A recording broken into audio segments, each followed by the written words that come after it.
Hi boys and girls. Today I have got a book for us to read all about penguins. Now this is a funny book because it looks like it's a storybook, doesn't it? But it also gives us some information about penguins, which is great. So it's a little bit of a story and we're learning information too. It's called The Emperor's Egg. It's written by Martin Jenkins, it's illustrated by Jane Chapman and it's published by Walker Books. Okay, should we have a little look? So when we open up this book, at the very beginning, there is some information about penguins to start us off. So I'm going to have a little read of this for you now. It says, there are 17 kinds of penguins, but the emperor penguin is the only one that breeds in Antarctica in midwinter. That means that it has its babies in the South Pole in midwinter when it's really, really cold, extra cold. The adults arrive and often as far away as 200 kilometres from the sea. That's really, really, really far. You would have to drive in a car for a long, long time to travel 200 kilometres. Now then, here we go. And that happens in the late autumn. A few weeks later, the mummy penguins lay one egg. They only lay one egg each. And they return to the sea. So then they leave their egg and they waddle off to the sea. But don't worry, they don't leave it on the ice, do they? We learnt this yesterday. Who do they leave it with? That's right, they leave it with Daddy, don't they? Daddy will keep the egg nice and warm. So it says here they leave the daddy to keep the egg warm until it hatches a couple of months later. So the mummies have to go on this really, really long journey all the way to the sea. And don't forget, they can't go in a car.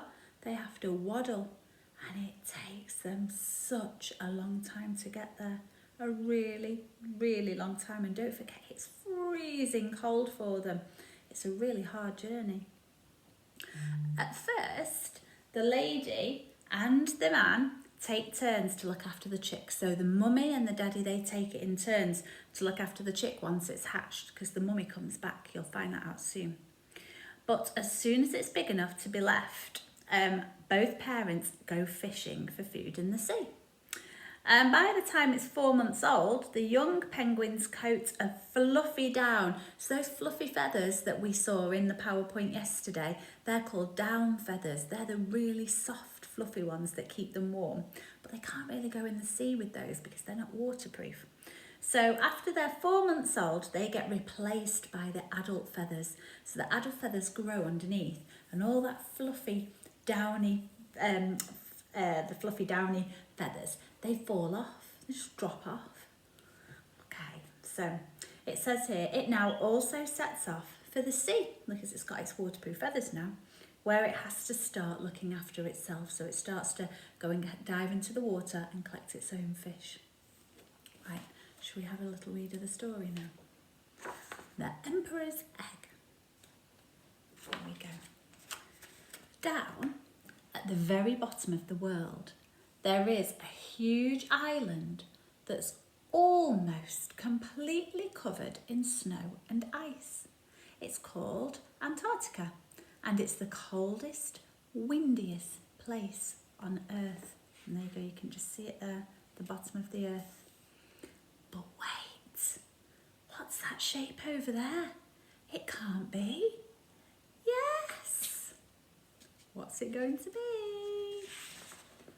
It's a penguin.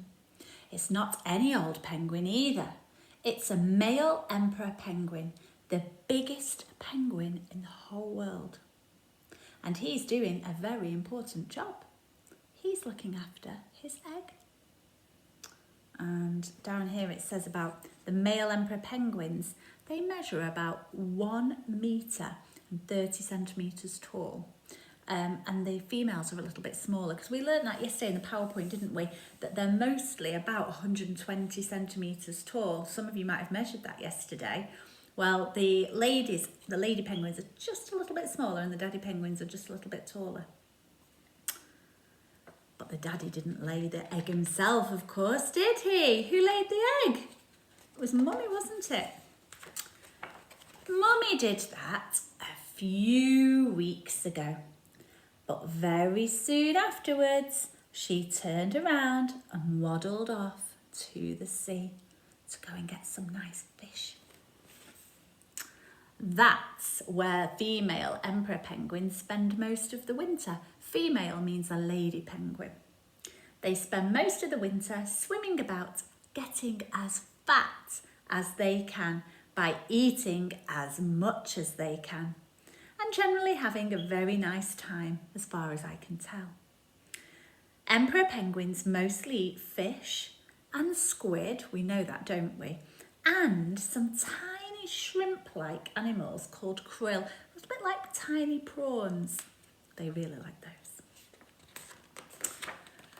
So this leaves Daddy Penguin stuck on the ice with his egg, and you can see it there tucked up in his pouch, sitting on his feet. Now, the most important thing about egg sitting is that you stop your egg from getting cold. You mustn't let it get cold. Can you remember what happens to it? It will crack and then it won't hatch. So it says here, inside the egg, a penguin chick is starting to grow. If the egg gets too cold, the chick will die. So he's got to really take care of that egg, hasn't he? That means it has to be kept off the ice and out of the wind. And what better way to do this than to rest it on your feet and tuck it right up under your tummy, which is just what the Daddy Penguin does. And that's how he'll stay for 2 whole months. Do you know how long that is? That's 60 days. Isn't that a long time that he's got to do that for? And don't forget, it's freezing cold. And he has to do that until his egg is ready to hatch. Can you imagine it? Standing around in the freezing cold with an egg on your feet for 2 whole months? My goodness. That would be hard work, wouldn't it? And it gets worse, let me tell you. What's more, there's nothing for the Daddy Penguin to eat on the land. Why is that then? Where do they get their food from? They get their food from the sea, but don't forget, we said earlier on, the sea is really, really far away, isn't it? There's no food for the Daddy Penguin. So that means 2 whole months with an egg on your feet and no supper. Oh my word, I don't know about you. But, oh, here we go. It says here, he can't have any supper, he can't have any breakfast, he can't have any lunch, and he can't have any tea because he's too busy egg sitting. I don't know about you, but I'd be very, very miserable. Me too. I can't even go a few hours without eating some food, can you? My tummy starts to grumble and rumble. Poor Daddy Penguin. Luckily, the penguins, oh, hang on, there we go. Luckily, the penguins don't seem to mind. They've got thick feathers and lots of fat under their skin to help keep them warm. And when it gets really, really cold and windy, they all snuggle up together and shuffle over the ice in a great big huddle. Most of the time, the huddle trundles along very slowly, so they're all moving very slowly. But sometimes when the penguins get to a particularly slippery slope, what's the other way that penguins can move?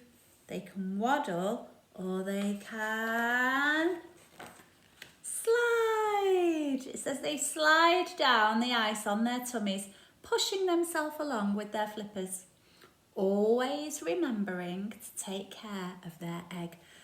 Can you imagine sliding down the ice and still keeping the egg tucked up really safe, keeping it warm?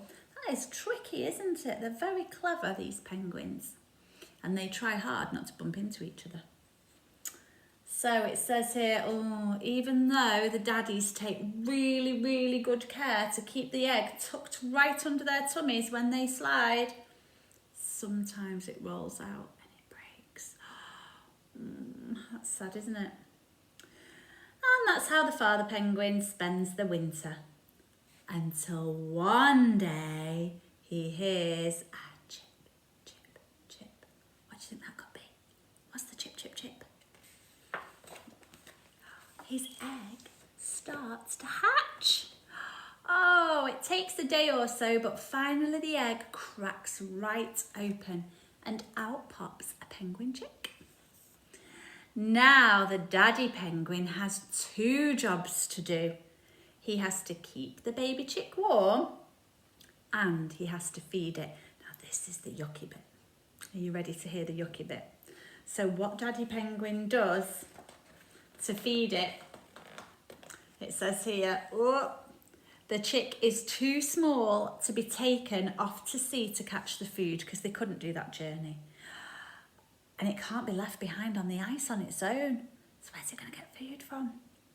Well, deep down in the daddy penguin's throat, there's a pouch where he makes something a little bit like milk. And that's what he feeds to his hungry chick. So what he does is he kind of goes like this, and it's a little bit like bringing food back up in his throat, into his mouth, and he opens his beak. And what can you see very carefully there, the baby chick has to go right inside the daddy chick's beak to eat and drink that milk-like stuff that the daddy penguin brings up. Ooh, and when mummy penguin comes back from sea, she does the same thing. You'll find out in a minute. The daddy penguin can only make enough milky stuff to feed his chick for a couple of weeks. But just as he's about to run out of his milky stuff, a dot appears on the horizon. It gets closer and closer and closer. Who do you think this could be coming back? It's Mummy Penguin! Here she comes, it's Mummy. She starts trumpeting. Now, do you remember I told you a while ago that penguins make this squawking noise and they each have their own special song that they sing to their partner, and that's how they find their partner in that humongous colony, all those families of penguins together. You saw how many there were in that PowerPoint yesterday. Lots and lots and lots and lots of penguins all huddled together. They make this squawking noise to each other and that helps them find one another. Isn't that clever? It's like their own special call. So they start to make this trumpeting sound, shouting, hello, hello. And the daddy penguin starts trumpeting his song back, hello, hello, in their own special way. And the little baby chick whistles and that helps mummy come. And this noisy racket goes on for hours, and it really does sound as if they're incredibly pleased to see each other, which is lovely, isn't it? Because they've missed each other. It says here, every adult penguin has its own special call, just like a fingerprint. Everyone is unique. Do you remember that word? There aren't 2 the same. Every single one is different, and that's how they find each other. And the chicks have their own special whistle too. And there they go. Oh, they're so happy to be back together, aren't they? Here we go. So as soon as things have calmed down, the mother penguin, oh, here we go. The mother penguin is sick, right into her chick's mouth. Ugh. Can you imagine that? If you went home for your tea and your mummy said, oh, hang on a minute, and she went into a bowl and made you eat it. Oh, disgusting.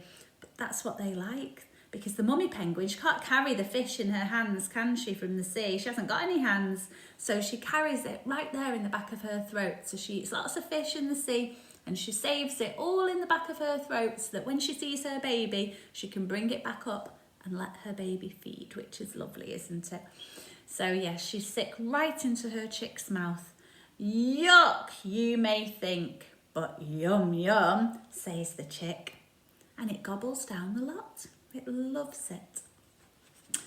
It's Mummy's turn to look after the chick now, and Daddy is so hungry. He's done such a special job, hasn't he, looking after their egg and then looking after the baby chick as soon as it's born. He really needs some food, so he's going to go off to sea now, and he sets off to sea for a well-earned meal of his own. He's starving.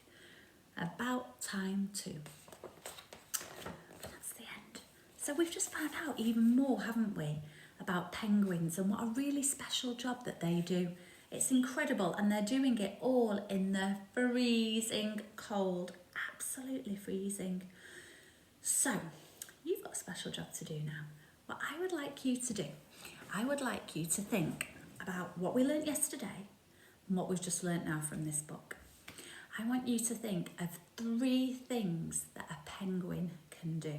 So your sentence will begin by saying, penguins can, and then you're going to think of 3 things. And I want you to draw a picture of the penguin doing those 3 things. So you'll have 3 little pictures. These pictures are going to be your plan, your writing plan for tomorrow. Because when you draw the pictures, you can be saying your sentence, penguins can. So it might be penguins can slide, or penguins can slide on their tummies. It might be penguins can dive in the water. Penguins can feed their chick, or penguins can look after the egg.